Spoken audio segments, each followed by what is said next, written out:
Hi everybody, welcome to another segment of What's Good? So, there was a series starting, in 2020 around Halloween called Monsterland.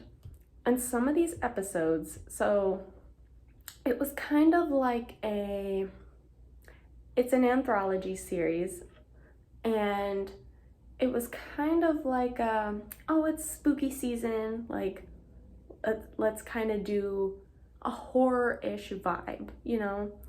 However, it wasn't like the gory horror.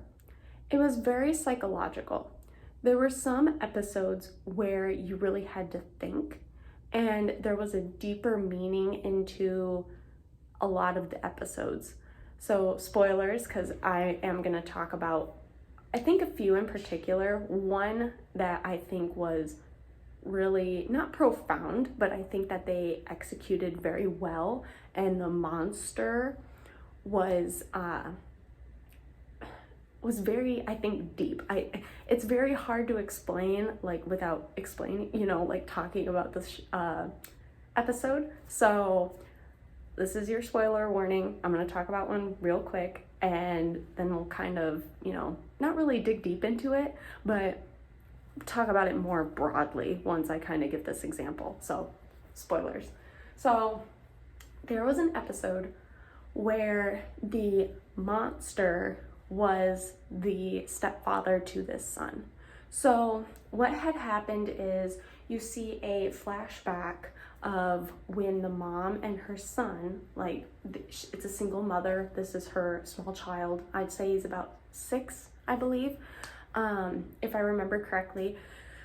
And she's seeing this wealthy doctor, like he's up and coming, he's helping kids like get better, this and that and the other thing. Okay, well, she runs into somebody and they start talking. Her son is with the stepfather.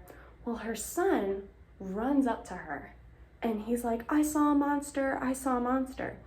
And the, stepfather, or, going to be stepdad, runs after him and he's like, oh my God, like I was so concerned, what happened? And they go to the nurse.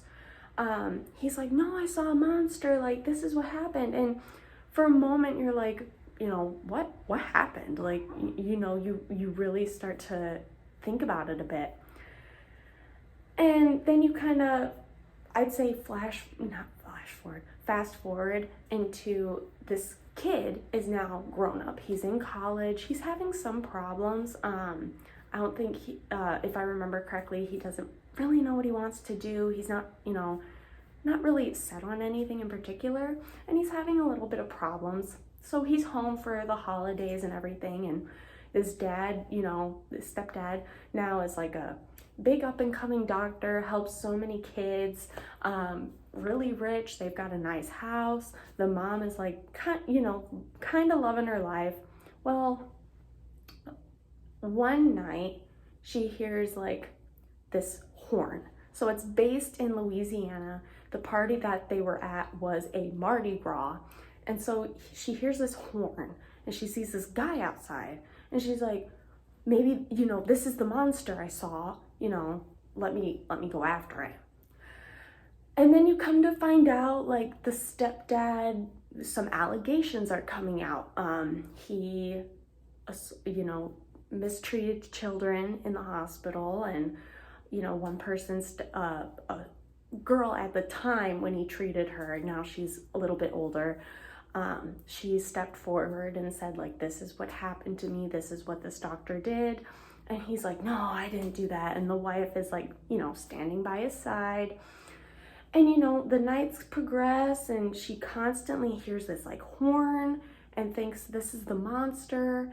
And at one point she kind of confronts it, and I wouldn't say it was like a werewolf, but I would almost think, remembering it correctly, it was like a vampire werewolf kind of situation. Definitely a hunter, a predator. And so, came chasing after her one night, and she just keeps having this like conflict. She's not getting any sleep. she keeps hearing this horn and this like jazz horn, and the son, you know, finally gets to her and he's like, Mom, like what's going on? She's like, it's all this stuff, like I'm hearing all these things.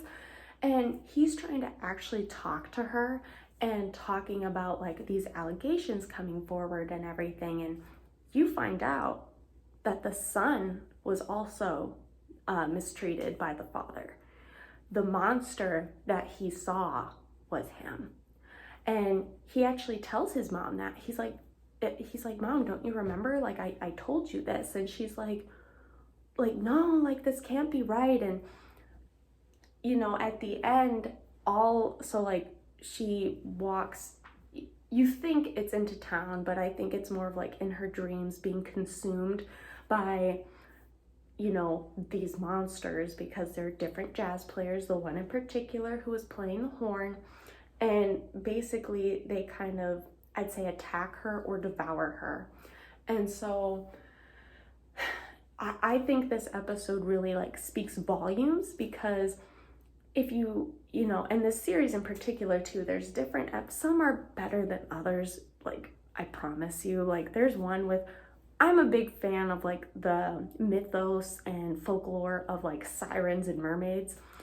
And I was kind of disappointed by the one about the siren / mermaid, because I feel like they could have done more with that, and it was just really weird, honestly.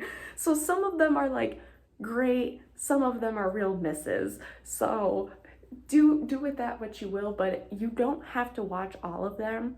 There is really like the first episode where you see this recurring character in some of the different episodes, but aside from that, you're not really missing much. So do not feel like you need to watch every single episode. If there's one that draws you to it, go for it. But if there isn't, then don't watch it.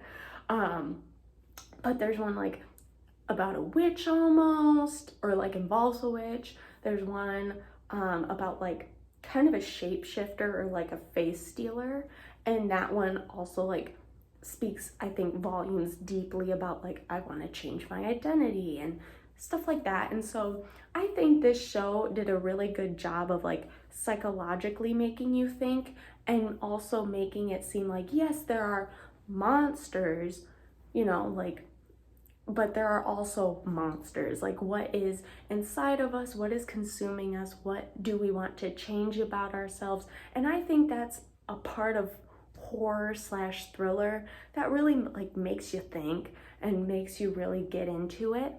So, you know, let me know, like, have you guys watched this show? You know, from me talking about it, is that like kind of what you would like? Any suggestions too, please feel free to leave those in the comments, and I will talk to you all later. Feel free to like and subscribe, and have a great week. Bye.